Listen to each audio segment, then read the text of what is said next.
Les comparto.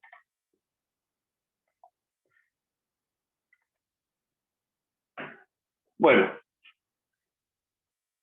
entonces la clase pasada recuerdan que empezamos a hablar de un nuevo campo que estaba asociado a una fuerza, en principio de una naturaleza diferente a la fuerza electrostática. Esa era la fuerza magnética, que actuaba sobre cargas en movimiento. Y habíamos visto varios ejemplos, aunque todavía no entendemos bien quién produce este campo.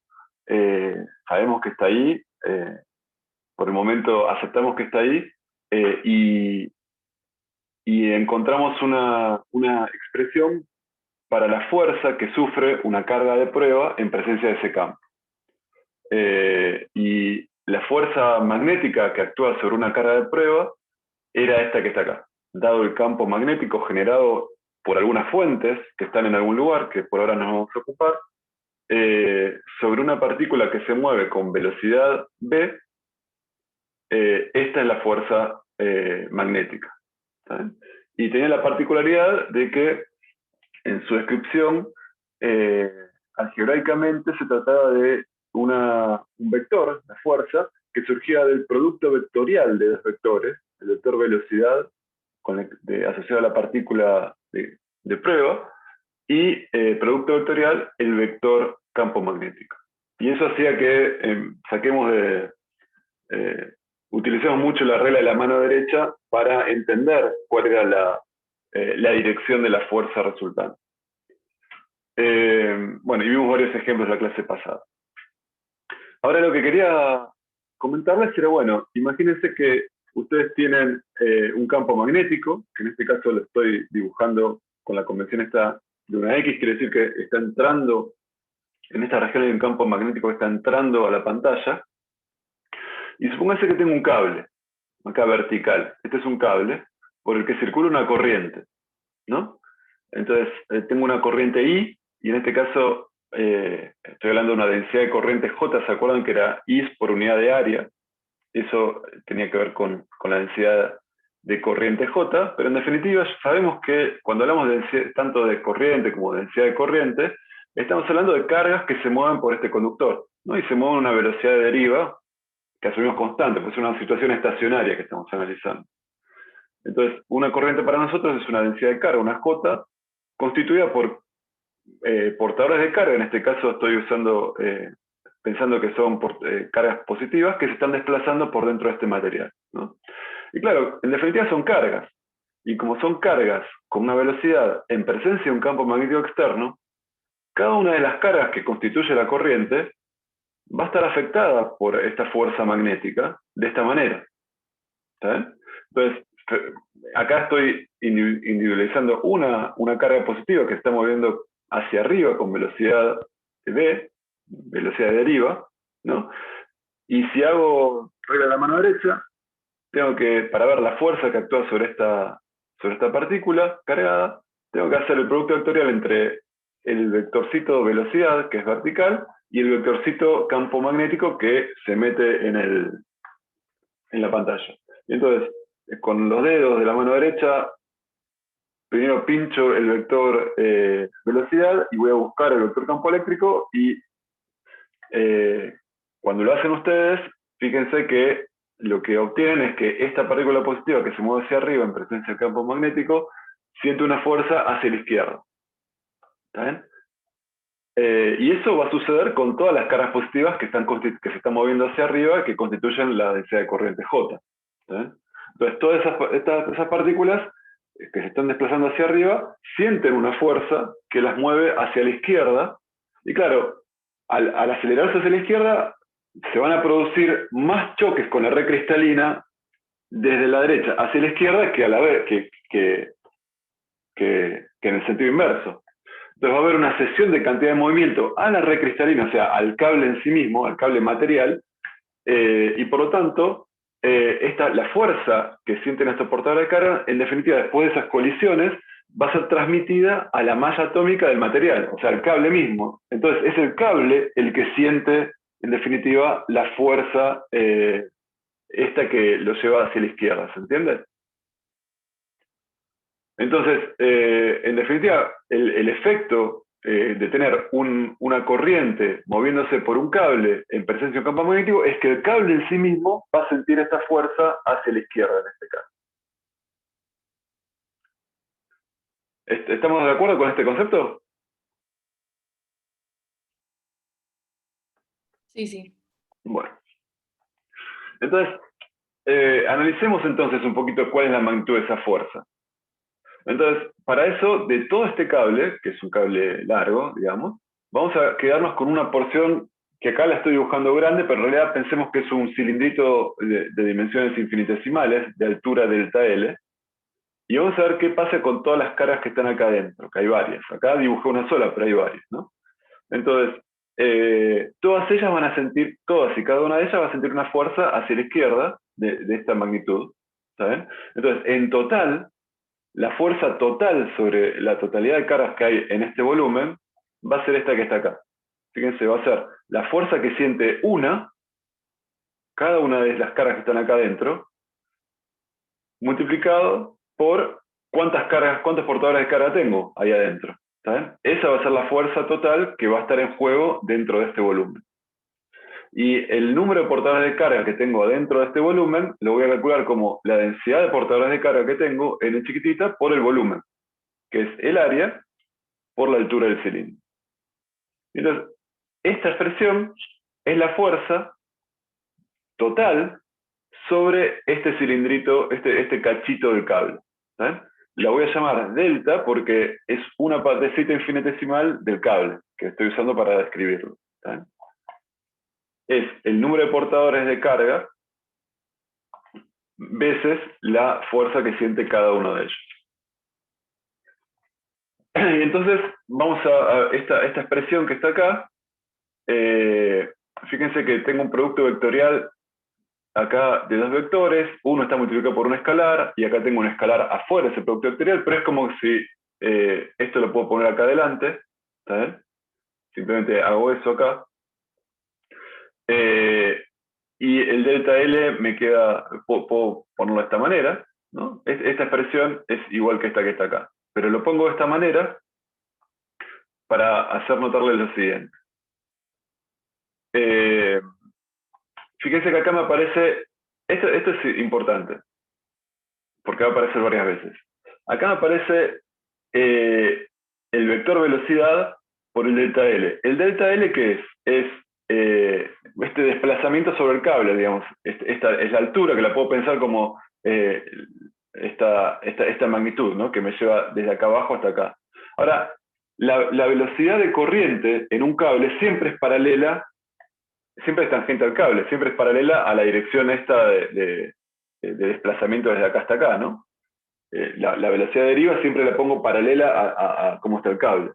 Entonces, yo lo que puedo pensar es que este producto, o sea, agarrar la velocidad y multiplicarla por este escalar, que es esta altura, es lo mismo que agarrar el módulo de la velocidad y multiplicarla por el vector que representa este desplazamiento, lo que me moví a lo largo de este cable. ¿Ven? Porque son paralelas las dos direcciones. Entonces, pensar que tengo un vector por un numerito es lo mismo que pensar que tengo la magnitud del primero por el otro vector, ¿no? Porque tanto la velocidad como el vector de desplazamiento a lo largo del cable son paralelos. Entonces, puedo expresarlo de esta manera. Y entonces lo que hago es, en lugar de poner vector B multiplicado por DL, que aparece acá, poner el módulo de B multiplicado por este vector DL que indica un desplazamiento infinitesimal a lo largo del cable. O sea, que me describe cómo es la geometría del cable en este pasito que doy, digamos, este que está acá. Y entonces, eso es lo que hice acá. Esto lo reemplacé por esto. Y básicamente, ¿por qué hago esto? Porque fíjense que lo que queda acá, ahora donde B es un módulo, esto es lo que habíamos llamado intensidad de corriente. ¿Se acuerdan que esto era lo que habíamos llamado intensidad de corriente? La carga, por la densidad de portadores de carga, por el área de la sección, por la velocidad de deriva, eso era la corriente. ¿Sí? Y entonces, la expresión de la fuerza que sienten todas las cargas que están acá adentro toma esta forma simple, que es la intensidad de corriente por el producto vectorial, en realidad, de este delta L, que tiene que ver con la dirección donde está el cable, ¿no? Es un paso infinitesimal a lo largo de la dirección donde está el cable. Si el cable estuviese horizontal, delta L estaría horizontal. Acá está vertical, este delta L. Producto vectorial, el campo magnético, ¿no? Esto es absolutamente equivalente a esto que está acá. ¿Eh? Pero ahora está expresado no en términos de cantidades microscópicas, sino en términos de las corrientes que circulan por el cable. De la corriente que circula por el cable y de la geometría del cable, en el sentido que este delta L me describe para dónde está el cable, ¿no? Así, así, así. ¿Se entiende? Entonces, esta es la fuerza que actúa sobre esta porción del cable, por el que circula una corriente I. Ahora, eso es un delta L chiquitito. Si el cable sigue por acá y su mano se pega a la vuelta o lo que fuera, la fuerza total sobre todo el cable es, bueno, sumar todas las fuerzas. Y sumar todas las fuerzas es, en este caso, integrar a lo largo de todos los delta L. O sea, sobre este cachito, esta es la diferencial de fuerza. Sobre el cachito de más arriba, bueno, tengo que hacer la cuenta para el cachito de más arriba y sumarla al anterior. Si el cable sigue para acá, bueno, tendré que sumar ahora un nuevo delta L en esta región del espacio que se mueve para este lado y sumar al anterior, etcétera, etcétera. Y lo que estoy haciendo en definitiva, sumando todas esas contribuciones a lo largo de los distintos delta L que van describiendo por dónde está pasando el cable, es integrando sumar esas contribuciones es integrar, en definitiva, todas estas expresiones, y lo que estoy haciendo es integrando a lo largo del cable, ¿no? Porque estoy moviendo este delta L a lo largo del cable para describir la fuerza total sobre esa geometría particular del cable que estoy considerando. ¿Se entiende entonces? Entonces, esta era la última, bueno, esta es la manera de estimar cuál es la fuerza que actúa sobre una corriente que circula por un dado cable. Tiene esta expresión. Bueno, ¿preguntas?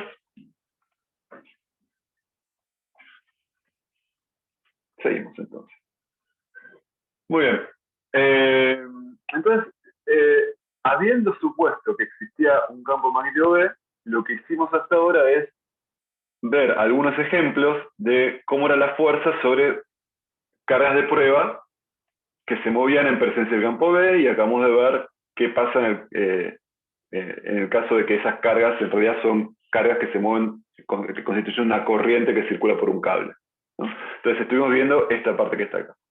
Ahora lo que quería ver era, bueno, veamos un poquito quién produce este campo, ¿no? ¿Quiénes son las fuentes? ¿Sabes?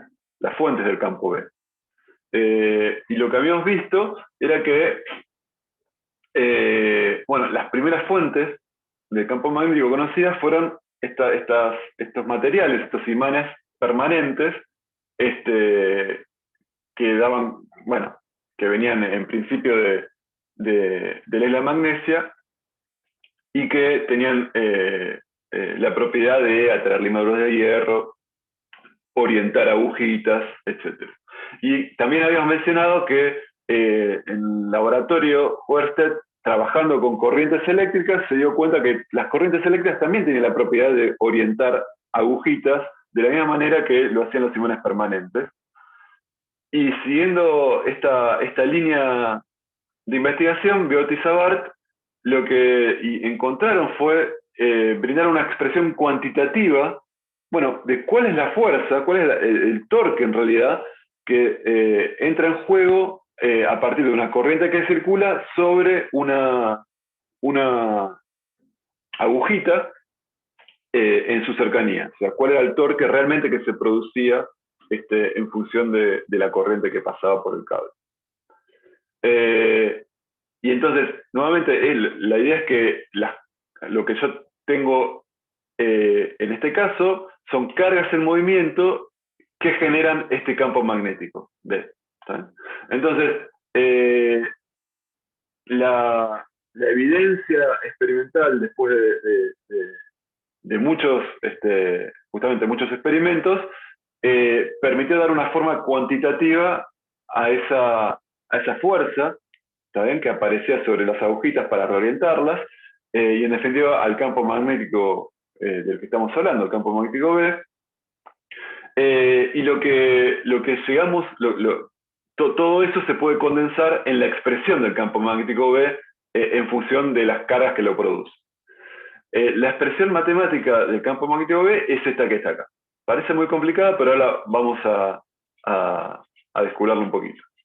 Entonces, el campo magnético B se encontró que, bueno, dependía de las cargas que los generaban.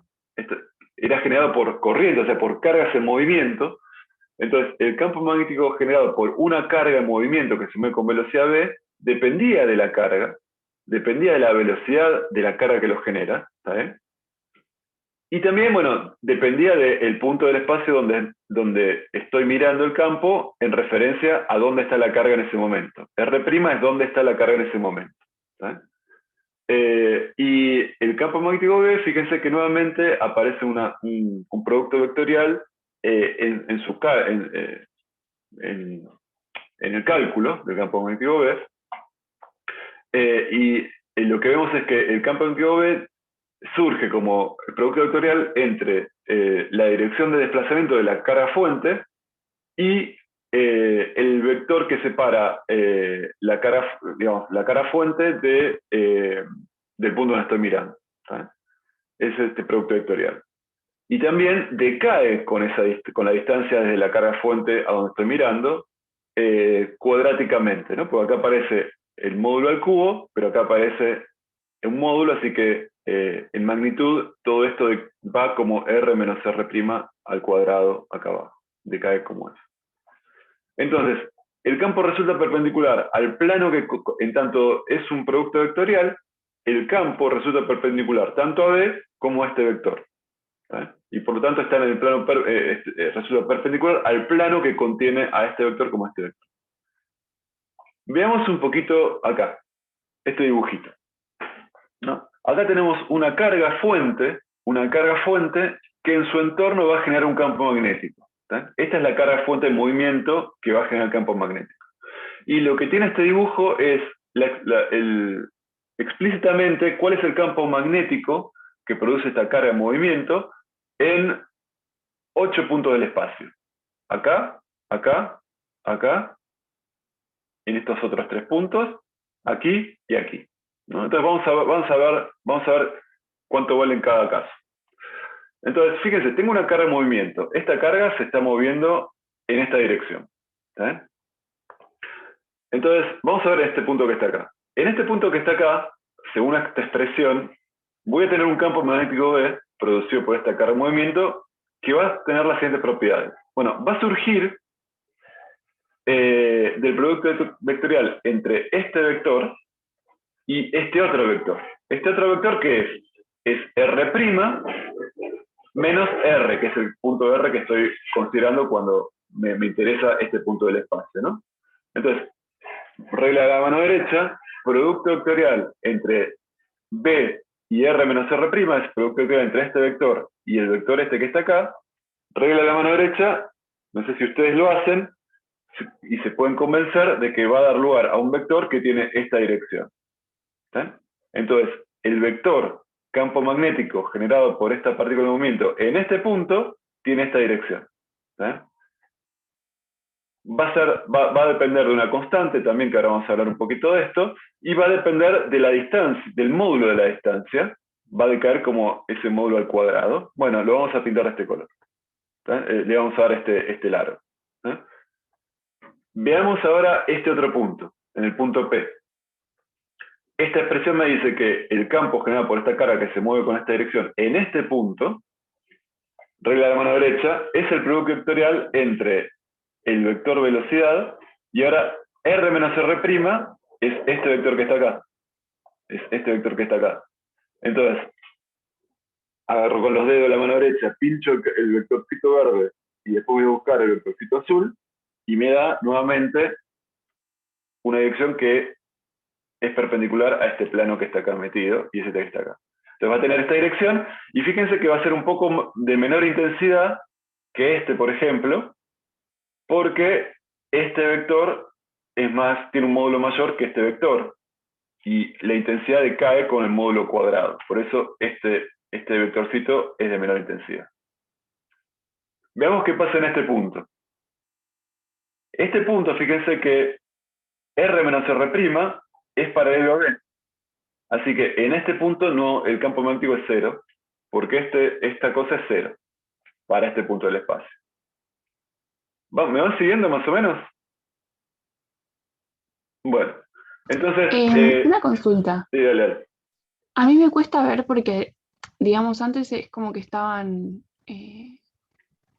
ortogonales los vectores que estábamos multiplicando y ahora está ese vector azul como que tiene un ángulo respecto de Sí, la velocidad, pero pero sigue a ver, aplicando la regla y medio que me pierdo cómo hacerlo. O sea, como que a mí me da muy diferente a la la dirección de regla la... de los dedos, Sí. bueno, eh, probá de vuelta. Empezás, vas al verde, o sea, haces esto, ¿no? Vas al verde con los dedos, del verde tratás de enganchar a este celeste, y el pulgar no te queda para afuera, digamos. Casi te diría que es la misma, Ah, ya sé, sí, sí, ya misma entiendo vuelta qué que estás tenés que haciendo. dar. Es la misma vuelta que Sí, tenés que sí. dar para ir desde acá hasta acá que para ir desde acá hasta acá. Por eso, de hecho, estos dos te quedan paralelos, te quedan los dos saliendo. Es Ahí la misma va, sí, vuelta. sí, sí. ¿Eh? Gracias. Bueno, y también, a ver, y en este punto que está acá, si vos hicieras regla de la mano derecha, siempre te enganchas primero el verde, cuando vas a buscar al otro, el pulgar te queda para abajo. Y por eso acá está para abajo. Y acá también te va a quedar para abajo, ¿no? Del verde hasta este que está acá, tienes que hacer este recorrido, te deja el pulgar para abajo también, y del verde a este otro punto también. Lo único que estás haciendo es girando más, pero siempre es la misma vuelta, y por eso siempre te queda para abajo. Y fíjense que la amplitud de estos, esta tiene una amplitud más grande que esta, porque este vector esta distancia es más corta que esta, y por lo tanto, como decae como el cuadrado de la distancia, bueno, esta magnitud va a ser más grande. Y de hecho, por cómo está dibujado, esta distancia, podemos suponer que es igual a esta, este debería ser igual a este que está acá, en magnitud, si la distancia fueran igual. ¿Está bien? ¿Está bien esto? Entonces, acá está dibujado para estos 8 puntos, digamos. Acá son 0, en estos dos puntos son 0 porque queda colineal. R menos R' para este punto queda en la misma dirección que B, y también desde acá hasta acá es lo mismo. Así que acá es 0 y acá es 0. Entonces, pero fíjense entonces que el campo magnético, si yo lo dibujara para distintos puntos, no solamente para este y para este, por ejemplo, sino para los puntos que están por acá, parece como que se enrolla alrededor de la dirección de desplazamiento de la cara que lo está generando, ¿no? Es como que yo tengo el coso acá y se van enrollando las líneas de campos, el campo magnético queda una línea cerrada, y en cada punto del campo magnético va tomando una dirección tangente a esta circunferencia, y es como si se estuviera enrollando alrededor de esta dirección.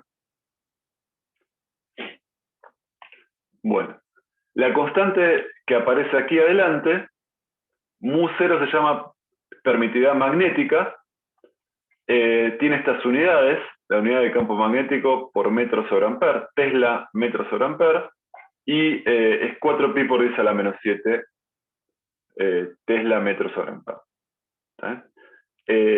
Esta constante es la constante que se tiene que utilizar en el vacío. Cuando yo calculo si esto se estuviera produciendo en algún medio, en un gas, en líquido, en lo que fuera, esta constante cambiaría. Pero en el vacío vale esto que está acá. Después vamos a ver cómo cambia la susceptibilidad magnética. Bueno, entonces, esto es el campo generado el campo magnético generado por una carga de movimiento, por una única carga de movimiento. Es esta expresión. De vuelta, lo complicado de esto es que al aparecer el producto vectorial yo tengo que empezar a usar regla de la mano derecha para ver dónde queda, para dónde queda orientado el campo magnético. Eso es un poco lo que hace más complicada la cosa. Pero esta es la ley que me describe cómo es el campo generado por una carga en movimiento. Fíjense que una carga que no está en movimiento no genera campo, ¿no? Porque esto es cero. Una carga que no está en movimiento, por eso en el caso estático no hay campos magnéticos dando vuelta, y por eso pudimos estudiar toda la parte electrostática antes, considerando que las partículas, distribuciones, como una distribución de fuentes de partículas estáticas, eso estamos seguros que no va a generar nada más que el campo eléctrico, porque para que una partícula genere un campo magnético tiene que estar moviéndose, si no, no genera campo magnético. Bueno, entonces, esta es la situación para una carga en movimiento. Esta carga, que se está moviendo acá, ¿no? Por ejemplo, tiene una componente, en este caso, se está moviendo en el plano XY, también tiene una componente BX y una componente BY, la cosa, y en cualquier punto del espacio, el campo magnético, como es perpendicular a la dirección de B, va a tener una componente en Z versor, ¿no? En este caso, por ejemplo, yo hago de vuelta el producto vectorial, por ejemplo, en este punto, el producto vectorial entre B y R menos R', ustedes lo hacen y le tienen que dar que el pulgar entra a la pantalla. O sea que el campo magnético está en menos Z. ¿Sí? Ahora, imaginemos la situación siguiente. Imaginemos en realidad que tenemos un cable por el que circula una corriente. Tener un cable por el que circula una corriente es tener partículas cargadas que se están moviendo. Y entonces es de esperar que cada una de estas partículas contribuya a un campo magnético total que se va a dar en algún lugar del espacio, ¿no? Que va a salir la contribución de lo que sucede para cada una de las partículas de los portadores de carga en movimiento. Entonces, lo que uno se puede preguntar ahora es, bueno, si yo tengo una corriente que circula por un cable, ¿cuál es el campo magnético que generan las cargas que se están moviendo y dan lugar a esta corriente, que están dando lugar a esta corriente? ¿No? Son cargas en movimiento, así que van a generar un campo magnético. Y me voy a preguntar entonces, todas las cargas que se están justo en este momento, se están pasando por este cachito del cable, por este delta L, ¿cómo contribuyen al campo magnético en este punto del espacio? ¿Eh? Bueno, entonces, para una carga, habíamos visto que este era el campo magnético que generaba una carga. Una carga que se mueve con velocidad v. Bueno, yo acá tengo muchas cargas, ¿no? Todas se mueven con una velocidad de deriva, que es un numerito multiplicado por el delta L, porque se está moviendo en esta dirección porque el cable está en esta dirección.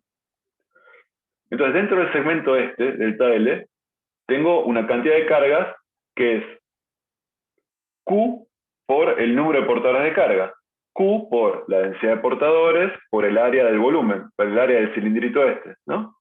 A eso lo voy a llamar de Q. Entonces, yo puedo pensar que en este punto tengo una carga total de Q que se está moviendo instantáneamente con una velocidad deriva en la dirección de delta L, ¿no? Y entonces, si yo multiplico esta de Q por B, digamos, es esta expresión, y lo hago porque acá me aparece, para calcular el campo que generan las cargas en movimiento, me va a aparecer no solo la carga que tengo, sino la velocidad de la que lo hace. Así que en este segmentito tengo esta cantidad de carga que se está moviendo a la velocidad deriva, que acá la puse B nada más. O sea, tengo esta cantidad de carga que se está moviendo a esta velocidad. Y todo esto, si lo pongo acá, me va a dar, bueno, perdón, y acá es lo que les decía, poner delta L por B es lo mismo que poner B por delta L, ¿sabes? Porque son paralelos B y delta L. Y escribirlo de esta manera garpa, porque fíjense que acá me quedó de vuelta la expresión de la intensidad de corriente. Q por N por A por B es la intensidad de corriente que está circulando por acá. Entonces, la carga total que está circulando por acá, producto de la velocidad de la que está circulando, de Q por B, es simplemente la corriente por delta L. Y es interesante porque esta cantidad es la que tengo que poner acá para dar cuenta del campo producido por todas las cargas que se están moviendo justo, que están pasando por este punto y se están moviendo con velocidad deriva. Entonces, teniendo en cuenta estas dos cosas, reemplazando esto que está acá, que era lo que yo sabía que pasaba por una carga, por lo que pasa en realidad para todas las cargas que están en esta región, simplemente reemplazo Q por B por la intensidad de corriente por delta L, y me queda esta expresión que está acá. ¿Y esto qué es? Es el campo generado en este punto del espacio por toda la corriente que en este momento está circulando por esta parte del cable, que está ubicado, bueno, justo esta parte del cable está ubicado en R', ¿no? En esta parte que está acá. Entonces, la intensidad de corriente está circulando por este cachito de cable que genera un campo magnético en este punto del espacio dado por esta expresión que está acá. ¿Preguntas?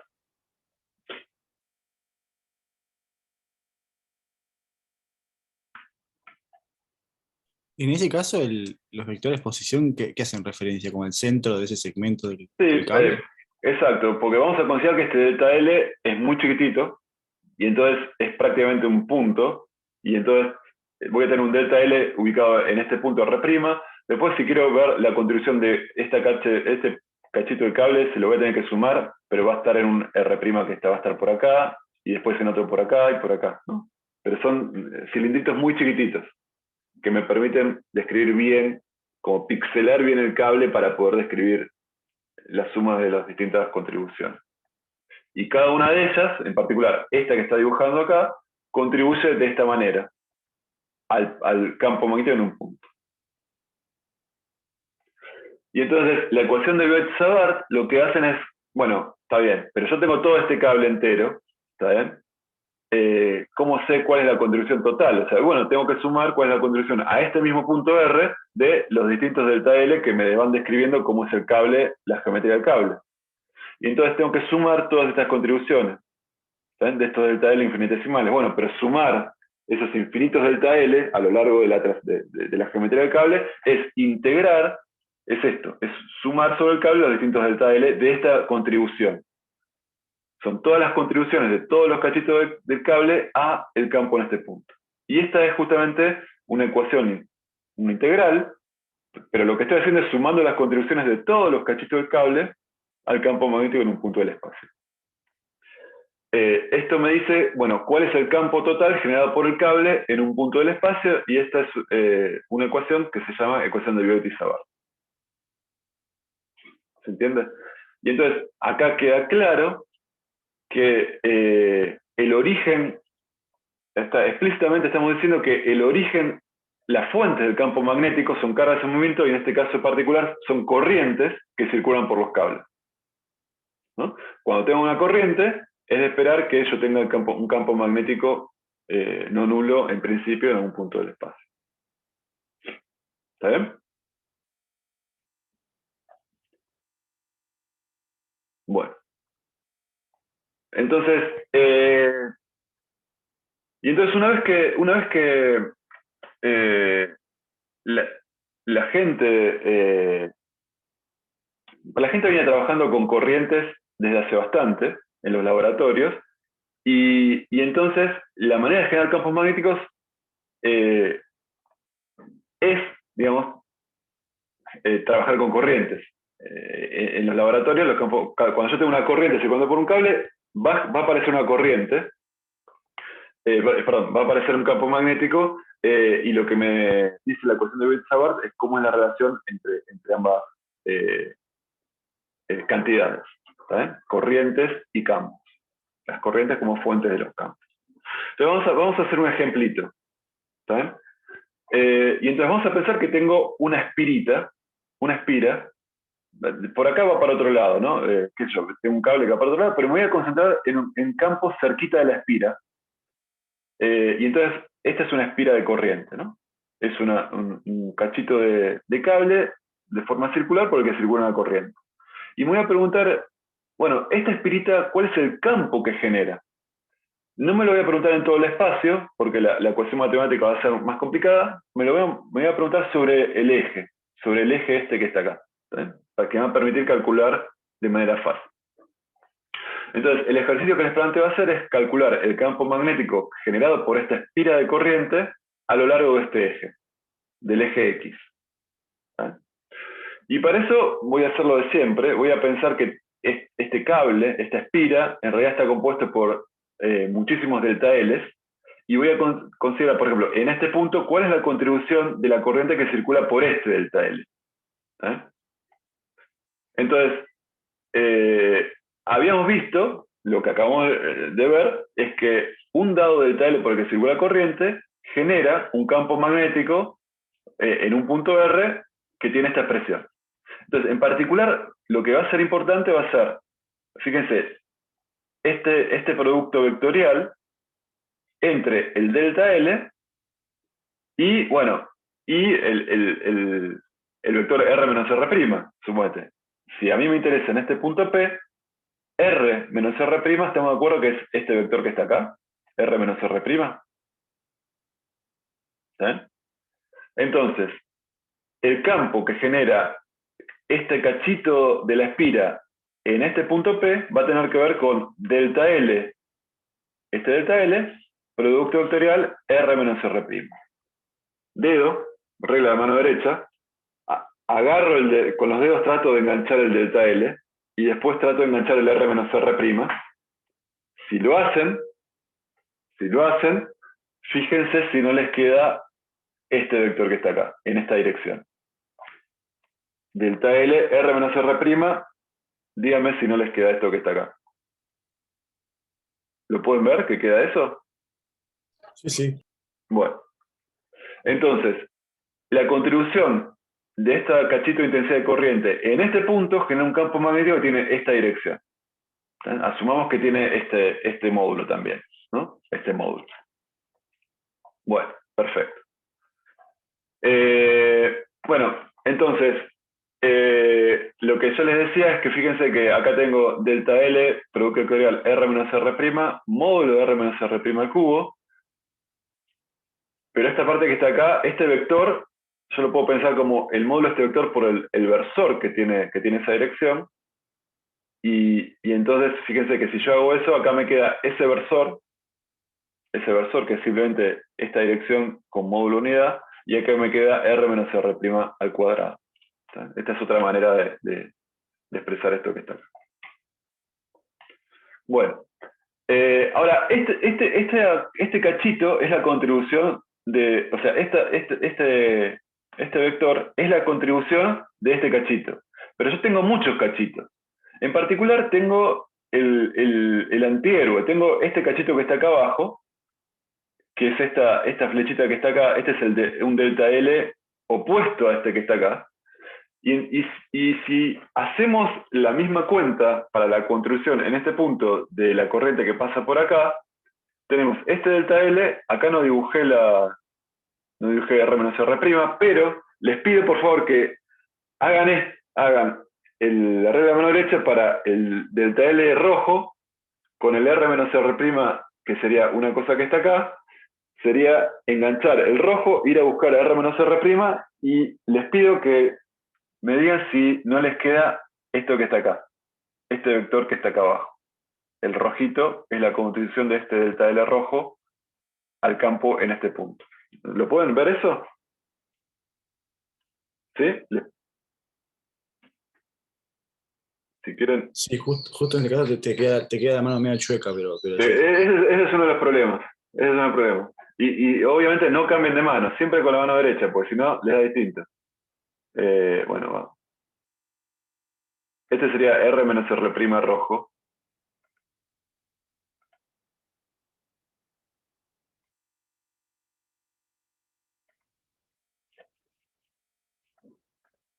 ¿No? Ahí va. O sea, bueno, por eso no lo había puesto. Exactamente por eso no lo había puesto. Pero bueno, les queda este vectorcito que está acá. ¿Está bien? Entonces fíjense qué interesante porque cuando yo tengo que hacer el campo total, en este punto, voy a sacar esto que molesta.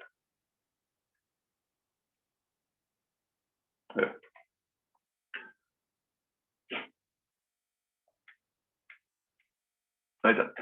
Entonces, cuando yo tengo que hacer el campo total en este punto, voy a tener que sumar las contribuciones de todos. Y en particular va a pasar esto, por cada contribución que tenga por arriba, por ejemplo, voy a tener una por abajo que va a tener la siguiente propiedad. Uno me va a dar en este plano hacia arriba y la otra me va a dar en este plano hacia abajo. ¿Está bien? Y entonces las contribuciones verticales se me van a ir y las únicas que van a sumar son contribuciones sobre el eje. ¿Está bien? Porque las verticales, una me va a dar para arriba y la otra me va a dar para abajo. Por cómo son los vectores. Cuando yo cambio el signo de delta L, lo pongo en menos delta L, lo que va a pasar es que en lugar de estar así, va a estar así. Y así con todos. Por cada uno de delta L, cuando yo considere el que está opuesto, las contribuciones en el plano XZ se van a anular. Y las únicas que van a sobrevivir de todas las contribuciones son las contribuciones en el eje X. ¿Está? Entonces, solo las componentes del campo, las contribuciones en X sobreviven cuando yo voy sumando todas. Y lo que tiene como resultado es que no hay campo neto en el plano paralelo a la espira. En el plano XZ no va a haber campo neto. Solo va a haber campo neto en el eje X. Entonces, para hacer la cuenta, de sumar todas esas contribuciones, solamente me voy a concentrar en esta proyección, en la proyección en X, porque yo ya sé por este argumento que les acabo de decir, que las demás se van a ir cuando yo termine de hacer la cuenta. Entonces me voy a concentrar en hacer la cuenta solo para la proyección en X. La contribución en el eje X, fíjense que si este es el campo total, la contribución en el eje X, y este ángulo es θ, ¿está bien? La contribución en el eje X es hipotenusa por coseno de θ, me da la longitud de este cateto adyacente, ¿no? Tengo este triangulito, hipotenusa por coseno de θ me da el largo de este cateto adyacente. Entonces, la proyección en X es el módulo del vector por coseno de θ. Ahora, este θ, fíjense que este θ es igual a este θ que está acá, que tiene mucho que ver con cómo es la dirección de R menos R' con respecto a este eje que está acá. Perfecto. Bueno, hay muchas maneras de convencerse de que este θ es este que está acá. Fíjense que si este es θ, este es pi sobre 2 menos θ. ¿Okay? Este es pi sobre 2 menos θ. Y fíjense entonces que este ángulo es un ángulo recto. Y todo esto tiene que ser pi, ¿no? Porque tengo un ángulo llano desde acá hasta acá. Entonces tengo pi sobre 2 menos θ, menos θ, menos pi sobre 2, perdón, pi sobre 2 menos θ, pi sobre 2 menos θ, acá tengo pi sobre 2, más pi sobre 2,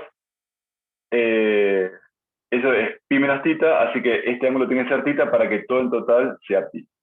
¿Sí? Entonces, si este ángulo es θ, este ángulo también queda siendo θ. Bueno, en definitiva, si yo sé que este es el campo total producido por un delta L, la proyección en el eje X es el módulo, es el módulo de esto, que es esto que está acá, por coseno de θ, ¿no? Es el módulo de este vector por coseno de θ. El módulo es este que está acá por coseno de θ. Y entonces vamos a escribir esto en una forma un poquito más clara. Y fíjense, si este es el radio de la espirita, Este es el radio de la espira. ¿Está bien? Entonces, y este es X, es cuánto me moví en el eje X desde el centro de la espira hasta el punto donde estoy mirando. Este triángulo tiene un cateto A y un cateto X, así que este módulo, que es el módulo de R menos R', R menos R', es esto que está acá, es la hipotenusa de este triángulo. Así que esto al cuadrado es igual a esto al cuadrado más esto al cuadrado. El módulo de la hipotenusa al cuadrado es la suma de los cuadrados de los catetos. Es A cuadrado más X cuadrado. Eso es lo mismo que poner R menos R' al cuadrado, que es esta hipotenusa que está acá.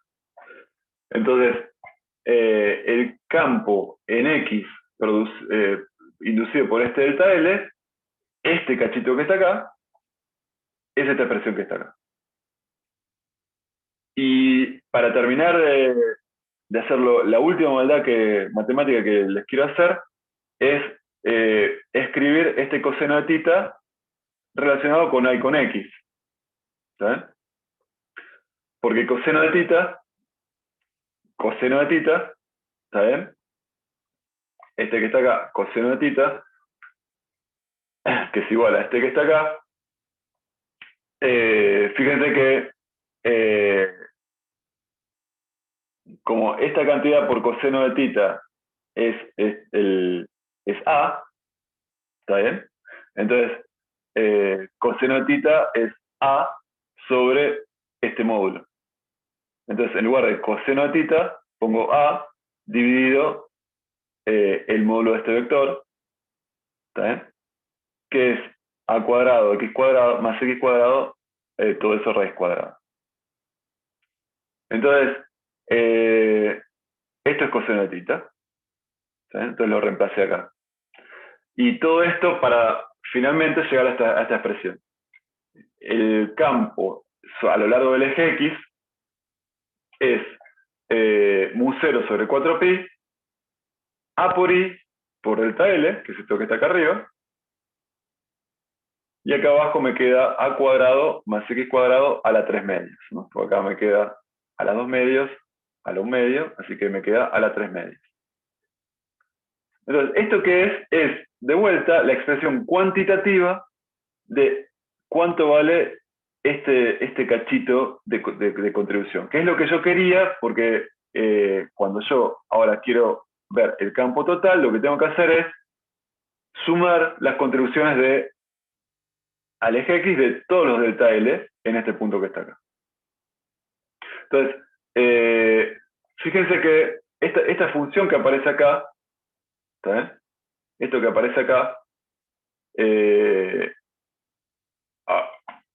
en particular 1 sobre A cuadrado más X cuadrado, fíjense que A es una constante, es el radio, y cuando yo me voy moviendo para puntos más alejados, esto va creciendo y en definitiva va cayendo en intensidad.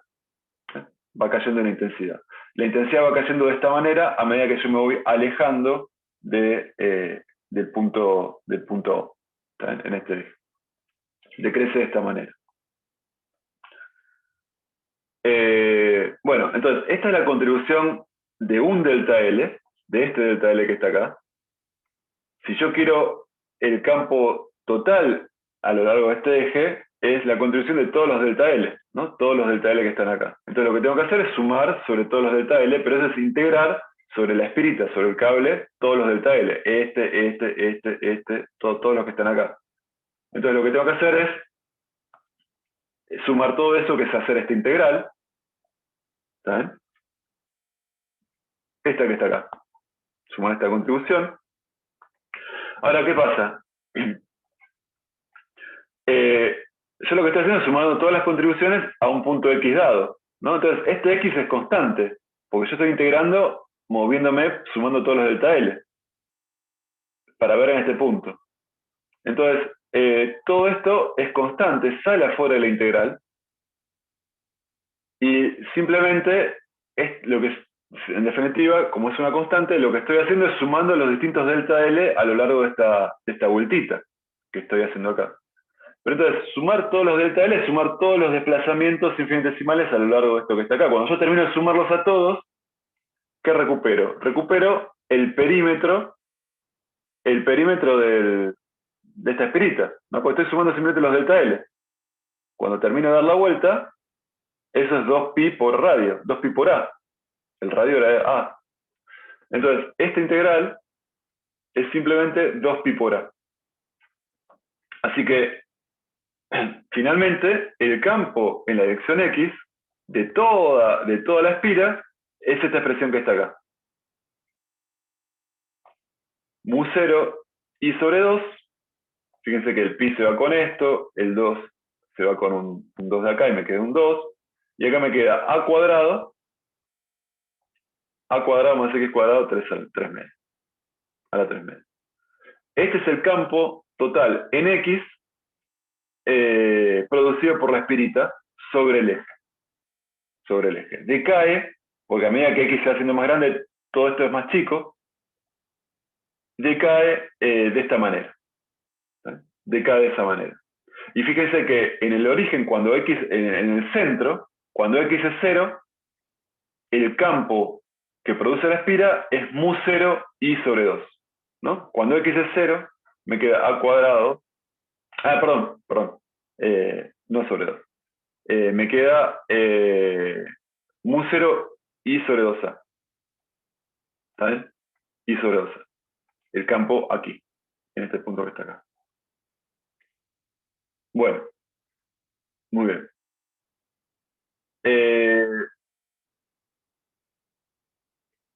Lo último que quería mostrarles entonces es lo siguiente. Entonces, ese es el campo que genera una espirita. En el laboratorio y en la vida cotidiana, los circuitos eléctricos van a hacer uso de no solo de corrientes que generan campos eléctricos, sino de campos magnéticos en algún punto. Y el dispositivo, por excelencia para trabajar con campos magnéticos, tiene mucho que ver con una espirita. Porque sabemos que una espirita genera campo magnético. ¿Está bien? Entonces, hay un dispositivo electrónico, eléctrico en realidad, que se llama solenoide o bobina. ¿Está? Es muy simple, es simplemente un cable enrollado, ¿está? Porque circula una corriente y se genera como una estructura de espiras, una tras de la otra, muy pegadita a la otra. Eso es un solenoide o una bobina. Y básicamente acá tengo un dibujito de un solenoide con n vueltas, ¿no? Supóngase que tengo 1, 2, 3, 4, 5, 6, 7, 8, 9 vueltas. ¿Está? Este es un solenoide con 9 vueltas. Y claro, si yo me pongo a pensar, si en una espirita se genera un campo magnético B, fíjense además que si ustedes hacen la regla de mano derecha, acá con la intensidad de corriente, se van a dar cuenta que el campo magnético que se genera tiene la dirección que va desde acá hasta acá, desde O hasta esta dirección, ¿no? Que tiene que ver con, si ustedes usan los dedos para seguir la corriente, el pulgar les queda para la dirección esta que está acá, la dirección del campo magnético, que estuvimos analizando. En el caso de tener este dispositivo, yo lo que puedo pensar es que tengo muchas espiritas una al lado de la otra, y por cada una de ellas circula una corriente similar, en el sentido de que, por ejemplo, esta, si viene para este sentido, entra por abajo, pega la vuelta por atrás, y por el lado de afuera baja, y lo mismo esta que está acá, y lo mismo que está acá, y lo mismo que está acá. Entonces, por cada una de estas espiritas está circulando la misma corriente, en el mismo sentido, y entonces el efecto de los campos que genera cada una de ellas se va a superponer.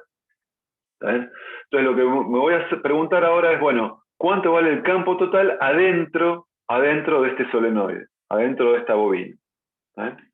Y me voy a preguntar, bueno, ¿cuánto vale el campo en este punto en particular? En X igual a 0, Y igual a 0, justo en el centro de la bobina. El campo generado por todas estas espiritas. Ya vimos que una espirita a lo largo del eje genera este campo. En particular, en el origen, vimos que genera un campo mu 0i sobre 2a, ¿no? Que es esta expresión que está acá. Ahora tengo varias, tengo n espiras. Bueno, ¿cuál es el campo generado por todas ellas en este punto? Una cantidad que caracteriza a estos solenoides, a estas bobinas, es el número, cuántas vueltas tengo, pero cuántas vueltas tengo por unidad de longitud. Importa la densidad de espiras. O sea, no es que tengo una espira acá, otra espira acá, otra espira acá, sino que tengo muchas espiras, una pegaditas a la otra. Importa la densidad. La densidad de espiras es cuántas espiras tengo, el número de vueltas que tengo por por unidad de longitud. Si el enrollado es muy denso, voy a tener muchas espiritas en una longitud muy corta. Eso es alta densidad de espiras. Bueno, entonces habíamos visto que para una espira, para una única espira, el resultado tenía que ver con esto que está acá. Mu0 por la intensidad de la espira sobre 2 y este factor que quedaba puesto acá. Entonces, acá yo tengo un montón de espiras. Entonces, en una región muy chiquitita del espacio delta X, voy a tener en general más de una espira, dependiendo de la densidad de espiras. De hecho, voy a tener, ¿cuántas espiras tengo en un delta X? Bueno, la densidad de espiras por delta X, ¿no? N por delta X es el número de espiras que tengo, en esta parte que está acá. ¿Está bien? N por delta X es cuántas espiras tengo en esta parte que está acá. Entonces, todas esas espiras, ¿cuánto colaboran para el campo en este punto que está acá? Todas estas espiras que están acá, ¿cuánto colaboran para este punto que estoy analizando? Bueno, yo puedo pensar como que tengo en esta región una única espira por el que circula una corriente que en realidad es N por dx veces la corriente que circula en cada una de ellas. ¿Está bien? Porque tengo este número de espiras en esta región que está acá. Entonces, todas estas van a contribuir a este punto que está acá. Bueno, yo ya sé cómo van a contribuir sobre el eje. Es la cuenta que hice antes. Es la corriente que circula por esta mesoespira, mu0 sobre 2, por este factor que aparecía en la cuenta que hice antes. ¿Está bien?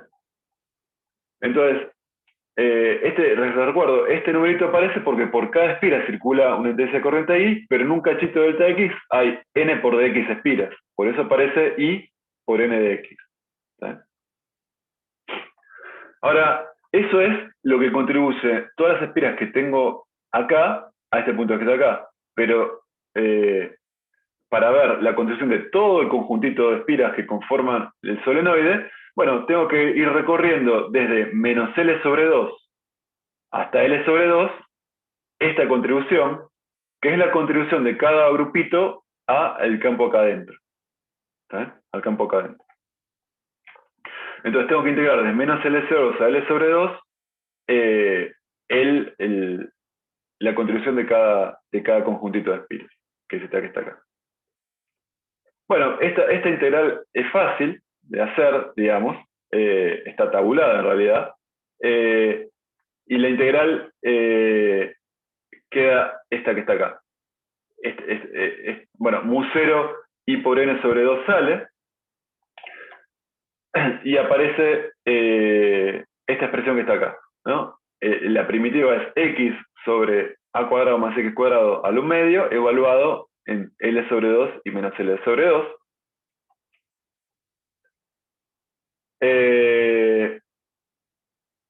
¿Qué queda de esta manera? ¿No? Que queda escrito de esta manera. Fíjense que en realidad acá me faltaba un factor 2. Acá hay un problemita. Acá me falta un factor 2.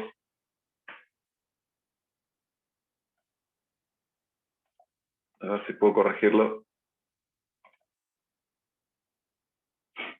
Un segundito. Acá estoy viendo que me falta un factor 2.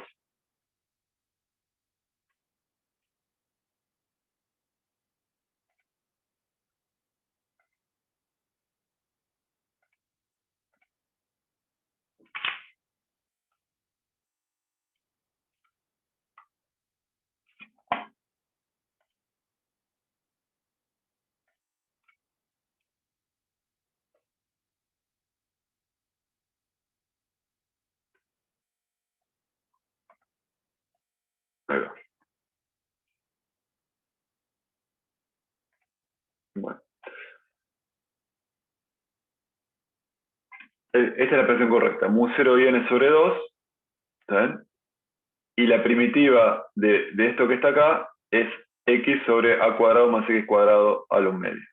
Y lo tengo que evaluar entre L sobre 2 y menos L sobre 2. Ahora fíjense que cuando hago L sobre 2, acá me queda un L sobre 2 y acá un menos L sobre 2 al cuadrado. Y le tengo que restar menos L sobre 2, y acá me va a quedar lo mismo porque está al cuadrado. ¿Está bien? Como le tengo que restar menos L sobre 2, eso es sumar 2 veces lo mismo. Y por eso me queda 2 veces esto que está acá. Y por eso se me va este 2 que está acá. ¿Está bien? En definitiva, esta es la expresión del campo en este punto generada por la contribución de todas estas esferitas del solenoide. Y eso es interesante por lo siguiente. Fíjense que, bueno, entonces esto se puede escribir de esta otra manera. Saco factor común L sobre 2. Acá, de esta expresión, se me cancela con el de arriba y llego a esta expresión que está acá abajo. Entonces fíjense que cuando tengo espiras muy largas, donde L es mucho más grande que el radio, A, si L es mucho más grande que A, ¿no? Si L es mucho más grande que A, esto es como si lo hubiera podido despreciar frente a esto, si L es mucho más grande que A, y entonces cuando lo desprecio, fíjense que acá me queda L sobre 2 y acá me queda L sobre 2 también. Así que todo esto tiende a 1, cuando L es mucho más grande que A. Saqué factor común acá para poder hacer esa comparación y que quede explícitamente en esta expresión. Fíjense que es muy fácil. Si L es mucho más grande que A, todo esto tiende a 0, esto tiende a 1, y todo esto tiende a 1, y me queda simplemente que el campo acá, en el centrito de la bobina, es mu0 I por N, la densidad de espiras. Entonces, para bobinas